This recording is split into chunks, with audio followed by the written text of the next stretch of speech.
Welcome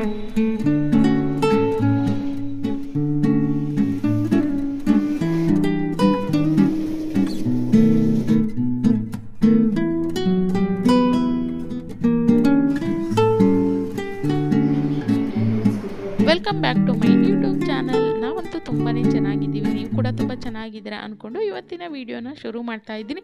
ನಾನಿಲ್ಲಿ ಬೆಳಗ್ಗೆ ತಿಂಡಿ ಮಾಡ್ಕೊಳ್ತಾ ಈ ಒಂದು ವಿಡಿಯೋನ ಶುರು ಮಾಡ್ಕೊಂಡಿದ್ದೀನಿ. ಚಪಾತಿ ಮಾಡ್ತಾ ಇದ್ದೀನಿ, ಜೊತೆಗೆ ಅವರೆಕಾಳು ಪಲ್ಯ. ನನ್ನ ದೊಡ್ಡ ಮಗಳಿಗೆ ಇಷ್ಟ ಆಗೋದಿಲ್ಲ ಅವರೆಕಾಳು ಪಲ್ಯ, ಹಾಗಾಗಿ ಹೂಕೋಸಿತ್ತು, ಅದನ್ನು ಒಂದು ಗ್ರೇವಿ ಟೈಪಲ್ಲಿ ಮಾಡ್ತಾ ಇದ್ದೀನಿ. ಅವರೆಕಾಳು ಪಲ್ಯ ಮತ್ತು ಹೂಕೋಸು ಗ್ರೇವಿ, ಅದ್ರ ಜೊತೆಗೆ ಚಪಾತಿ ಇವತ್ತಿನ ಬೆಳಗಿನ ತಿಂಡಿ.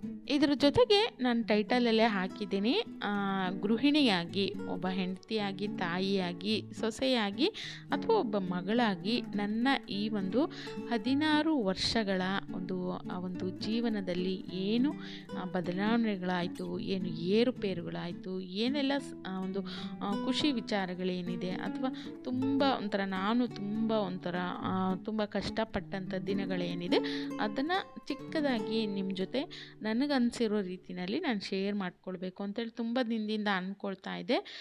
ಅದಕ್ಕೆ ಇವತ್ತು ಕಾಲ ಕೂಡ ಬಂದಿದೆ ಅಂತಲೇ ಹೇಳ್ಬೋದು. ಅದನ್ನು ಈ ಒಂದು ವಿಡಿಯೋದಲ್ಲಿ ನಾನು ಶೇರ್ ಮಾಡ್ಕೊಳ್ತಾ ಇದ್ದೀನಿ. ನಿಮಗೆ ಖಂಡಿತವಾಗ್ಲೂ ಇಷ್ಟ ಆಗುತ್ತೆ ಅಂತಂದರೆ ವಿಡಿಯೋಗೊಂದು ಲೈಕ್ ಮಾಡಿ, ಹಾಗೆ ಸಬ್ಸ್ಕ್ರೈಬ್ ಆಗದೆ ನೋಡ್ತಾ ಇದ್ದರೆ ದಯವಿಟ್ಟು ಮತ್ತೆ ಹೇಳ್ತಾ ಇದ್ದೀನಿ, ಸಬ್ಸ್ಕ್ರೈಬ್ ಮಾಡಿಕೊಂಡು ನನಗೆ ಸಪೋರ್ಟ್ ಮಾಡಿ ಅಂತೇಳಿ ಕೇಳ್ಕೊಳ್ತೀನಿ. ಯಾಕಂದರೆ ನಾವು ಬೇರೆ ವಿಡಿಯೋಗಳನ್ನು ಮಾಡಿದಾಗ ಅಲ್ಲಿ ತುಂಬ ಬೇಗನೆ ಸಬ್ಸ್ಕ್ರೈಬರ್ ಸಂಖ್ಯೆ ಅನ್ನುವಂಥದ್ದು ಹೆಚ್ಚಾಗುತ್ತೆ. ಆದರೆ ಈ ರೀತಿ ನಾವು ಡೈಲಿ ವ್ಲಾಗ್ಸ್ಗಳನ್ನು ಮಾಡ್ತೀವಿ ಅಂದರೆ ತುಂಬ ಒಂದು ರೀಚ್ ಆಗೋದು ಕೂಡ ತುಂಬ ಕಡಿಮೆ, ಜೊತೆಗೆ ಸಬ್ಸ್ಕ್ರೈಬರ್ ಗೇನ್ ಮಾಡ್ಕೊಳ್ಳೋದು ಕೂಡ ತುಂಬ ಕಡಿಮೆ ಆಗಿರುತ್ತೆ. ಹಾಗಾಗಿ ನೋಡೋ ಅಂಥವ್ರು ಖಂಡಿತವಾಗ್ಲೂ ವಿಡಿಯೋಗಳು ಇಷ್ಟ ಆಗ್ತಿದೆ ಅಂತಂದರೆ ದಯವಿಟ್ಟು ಸಬ್ಸ್ಕ್ರೈಬ್ ಮಾಡಿಕೊಂಡು ಸಪೋರ್ಟ್ ಮಾಡಿ ಅಂತೇಳಿ ಕೇಳ್ಕೊಳ್ತೀನಿ.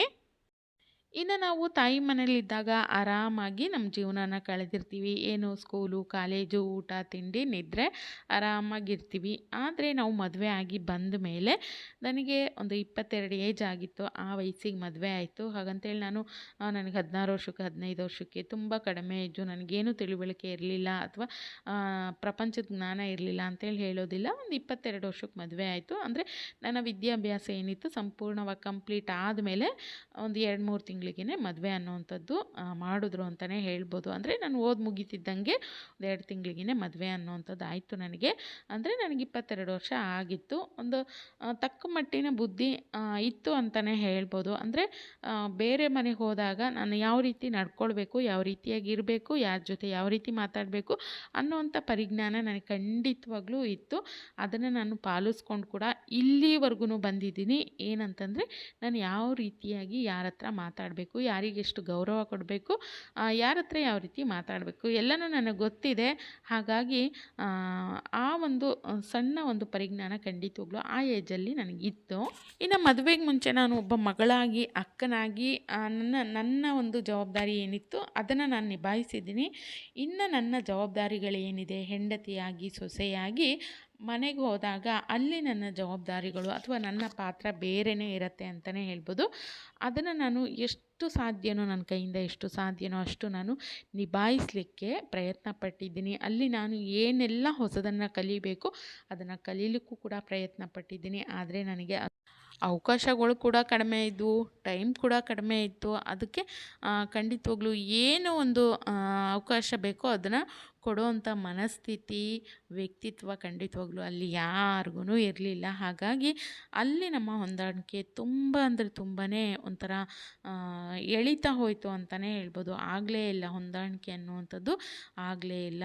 ಒಬ್ಬ ಸೊಸೆಯಾಗಿ ನಾನೇನು ಮಾಡಬೇಕು ಕರ್ತವ್ಯ ಮಾಡಲಿಕ್ಕೆ ನನಗೆ ಅಲ್ಲಿ ಸಮಯ ಆಗಲಿ ಅಥವಾ ಅಷ್ಟು ಒಂದು ಏನು ನನಗೆ ಅವಕಾಶಗಳನ್ನು ಕೊಡಬೇಕು ಅದನ್ನು ಕೊಡಲಿಲ್ಲ. ಹಾಗಾಗಿ ಅದು ನನ್ನ ತಪ್ಪಲ್ಲ ಅಂಥೇಳಿ ಖಂಡಿತವಾಗ್ಲೂ ಇವತ್ತೂ ನನಗನ್ನಿಸ್ತಾ ಇದೆ.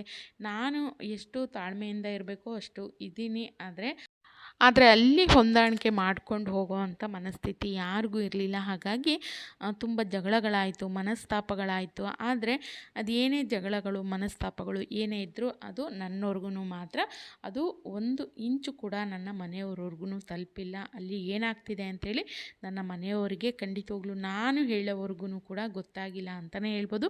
ಇನ್ನು ಅಲ್ಲಿ ಏನೇ ಜಗಳಗಳು, ಏನೇ ಮನಸ್ತಾಪಗಳಿದ್ದರೂ ಕೂಡ ಅದನ್ನು ನನ್ನ ಗಂಡನ ಜೊತೆ ಕೂತ್ಕೊಂಡು ನಾನು ಸರಿ ಮಾಡ್ಕೊಂಡಿದ್ದೀನಿ. ನಮ್ಮ ಮನೆಯವರನ್ನು ಮಧ್ಯಸ್ಥಿಕೆ ವಹಿಸಲಿಕ್ಕೆ ನಾನು ಇವತ್ತಿಗೂ ಕೂಡ ಕರ್ಕೊಂಡು ಬಂದಿಲ್ಲ, ಅಥವಾ ಅವರು ಕೂಡ ಬಂದಿಲ್ಲ ಅಂತಲೇ ಹೇಳ್ಬೋದು.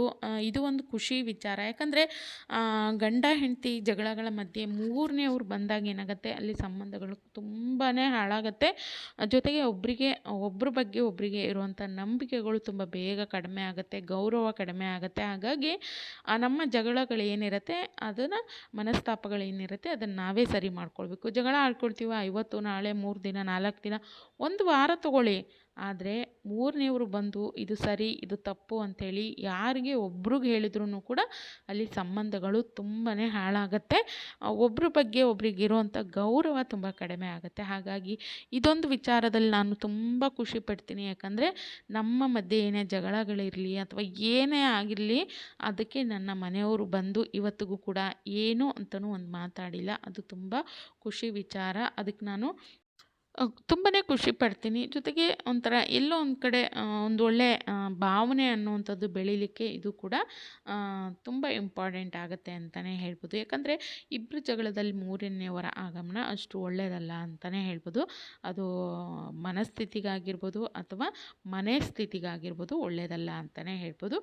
ಇನ್ನು ಈ ಒಂದು 2 ವರ್ಷಗಳಲ್ಲಿ ಸಾಕಷ್ಟು ಏಳು ಬೀಳುಗಳನ್ನು ನಾನು ಕೂಡ ನೋಡಿದ್ದೆ. ಹಾಗಾಗಿ ನನ್ನ ಮಗಳಿಗೆ 9 ತಿಂಗಳಾಯಿತು. ನಮ್ಮ ಮನೆಯವರು ಡಿಸೈಡ್ ಮಾಡಿದ್ರು, ಇನ್ನು ಇಲ್ಲಿದ್ದು ಪ್ರತಿದಿನ ಜಗಳ ಆಡ್ಕೊಳ್ಳೋದಕ್ಕಿಂತ ನಾವು ಹೊರಗಡೆ ಹೋಗೋದು ತುಂಬ ಬೆಟರ್ ಅಂಥೇಳಿ. ಹಾಗಾಗಿ ನನ್ನ ಮಗಳಿಗೆ 9 ತಿಂಗಳಾದಮೇಲೆ ನಾವು ಸಪ್ರೇಟಾಗಿ ಬಂದ್ವಿ.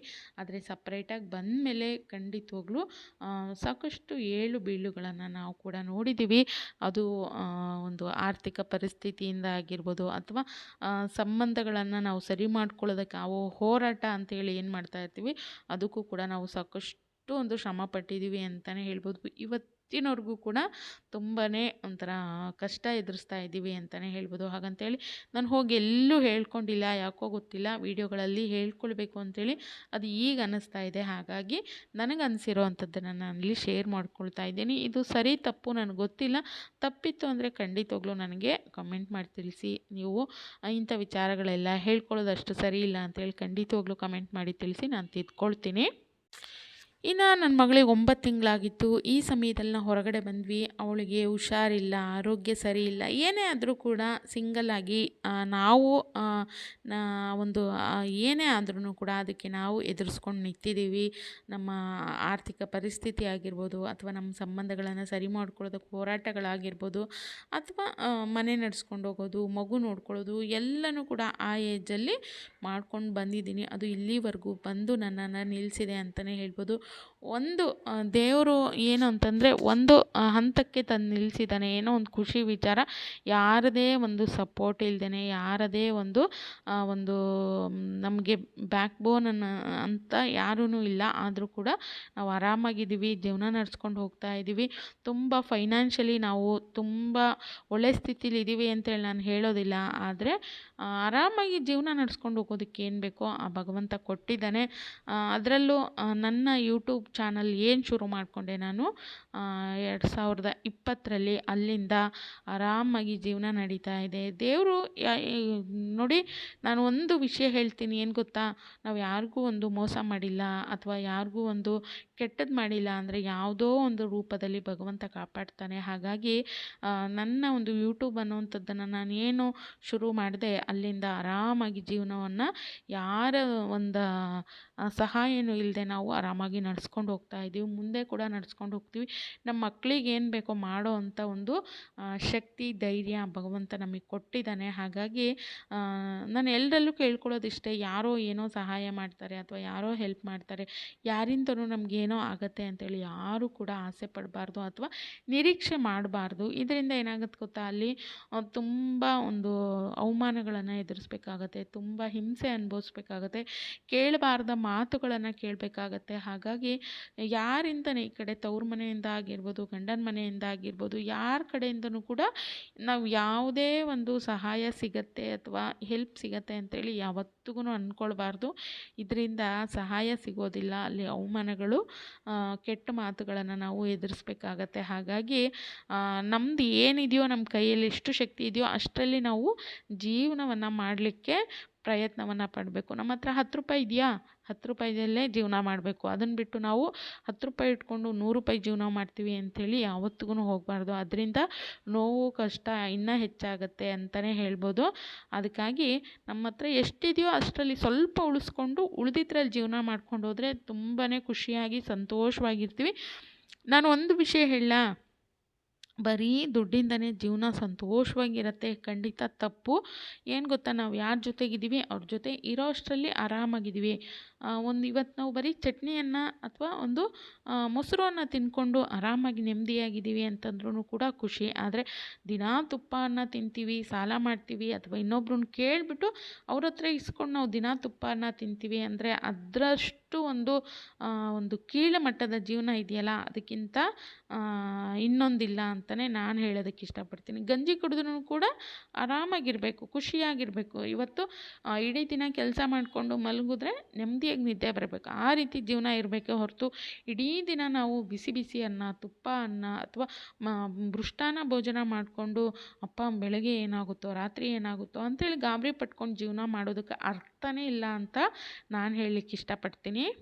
ಇನ್ನು ಮನೆಯಿಂದ ಹೊರಗಡೆ ಬಂದಮೇಲೆ ನನ್ನ ಎಜುಕೇಷನ್ ಇದ್ರ ಮೇಲೆ ನಾನು ಆರಾಮಾಗಿ ಒಂದು ಜಾಬ್ ಅಂತೇಳಿ ಹುಡ್ಕೊಂಡು ಹೋಗ್ಬೋದಿತ್ತು. ಆದರೆ ನನ್ನ ಮಕ್ಕಳು ನೋಡ್ಕೊಳ್ಳೋರಿಲ್ಲ, ಅವರು ನೋಡ್ಕೊಳ್ಳೋರು ಯಾರು ಅನ್ನೋವಂಥ ಒಂದು ಇದರಿಂದ ನಾನು ಎಲ್ಲೂ ಹೊರಗಡೆ ಹೋಗಲಿಲ್ಲ. ಅಷ್ಟರ ಮೇಲೆ ನಾನು ಅದನ್ನು ಮಾಡ್ಬೋದಾ, ಇದನ್ನು ಮಾಡ್ಬೋದು, ಸಾಕಷ್ಟು ಮನೆಯಲ್ಲೇ ಇದ್ದು ಮಾಡೋವಂಥ ಕೆಲಸಗಳನ್ನು ಸುಮಾರಷ್ಟು ಮಾಡಿದ್ದೀನಿ, ಹುಡುಕಿದ್ದೀನಿ ಕೂಡ. ಇದನ್ನು ಏನನ್ನು ಮಾಡಿದ್ರೆ ನಾವು ಒಂದಷ್ಟು ಅರ್ನಿಂಗ್ಸನ್ನು ಮಾಡ್ಬೋದು ಅಂಥೇಳಿ ಸಾಕಷ್ಟು ಕೆಲಸಗಳನ್ನು ಹುಡುಕಿದ್ದೀನಿ. ಅದನ್ನು ಕಲಿಯೋವಂಥ ಪ್ರಯತ್ನ ಕೂಡ ನಾನು ಮಾಡಿದ್ದೀನಿ. ಆದರೆ ಯಾವುದು ಕೂಡ ನನಗೆ ಕೈ ಹಿಡಿಲಿಲ್ಲ, ಜೊತೆಗೆ ಅದ್ಯಾವುದು ನನಗೆ ಸೆಟ್ ಆಗಲಿಲ್ಲ.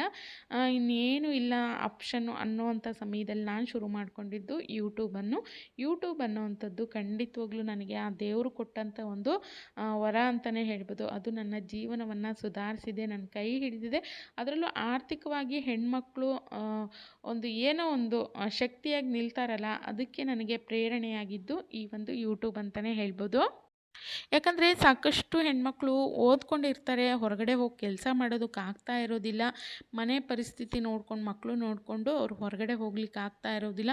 ತುಂಬಾ ಸಫರ್ ಪಡ್ತಾ ಇರ್ತಾರೆ. ಅಯ್ಯೋ ನಾನು ಓದಿದ್ದೆಲ್ಲ ವೇಸ್ಟ್ ಆಯ್ತಲ್ಲ, ಬರೀ ನಾನು ಮುಸ್ರೆ ತಿಕ್ಕೊಂಡು ಮನೇಲಿರ್ಬೇಕಾ ಅನ್ನೋವಂಥ ಒಂದು ಜಿಗುಪ್ಸೆ ಅನ್ನೋವಂಥದ್ದು ಕೂಡ ಜೀವನದಲ್ಲಿ ಮೂಡತ್ತೆ. ಹಾಗಾಗಿ ಅಂಥ ದಿನಗಳು ನನಗೂ ಕೂಡ ಸಾಕಷ್ಟು ಬಾರಿ ಅನಿಸಿದೆ, ಆದರೆ ನನಗೆ ಕೈ ಹಿಡಿದಿದ್ದು ಯೂಟ್ಯೂಬ್ ಅನ್ನೋವಂಥದ್ದು. ಬಿಡು, ನನ್ನ ಮನೇಲಿದ್ದು ಎಲ್ಲ ಕೆಲಸನೂ ಮಾಡಿಕೊಂಡು ಯೂಟ್ಯೂಬ್ ಅನ್ನೋವಂಥದ್ದು ಮಾಡಿಕೊಂಡ್ರು ಕೂಡ ನನಗೆ ಒಂದು ಒಳ್ಳೆಯ ಅರ್ನಿಂಗ್ಸ್ ಅನ್ನೋವಂಥದ್ದು ಆಗ್ತಿದೆ ಅಂಥೇಳಿ ಒಂದು ಧೈರ್ಯವನ್ನು ಕೊಟ್ಟಿದ್ದು ಯೂಟ್ಯೂಬು. ಹಾಗಾಗಿ ಯಾರು ಕೂಡ ಧೈರ್ಯಗೆಡದೆ ಹೊರಗಡೆ ಹೋಗ್ಲಿಕ್ಕೆ ಆಗ್ತಾ ಇಲ್ವಾ, ಬೇಡ ಬಿಡಿ, ಮನೆಯಲ್ಲೇ ಇದ್ದು ಮನೆ ಕೆಲಸ ಮಾಡ್ಕೊಂಡು, ಮಕ್ಕಳು ನೋಡ್ಕೊಂಡು, ಅಡುಗೆ ಮಾಡಿಕೊಂಡು ಅವ್ರನ್ನ ಒಂದು ಒಳ್ಳೆ ಪೊಸಿಷನಿಗೆ ತಂದು ನಿಲ್ಲಿಸೋವರೆಗೂ ಕೂಡ ಗೃಹಿಣಿಯ ಜವಾಬ್ದಾರಿ ಅನ್ನೋಂಥದ್ದು ತುಂಬ ಹೆಚ್ಚಾಗಿರುತ್ತೆ.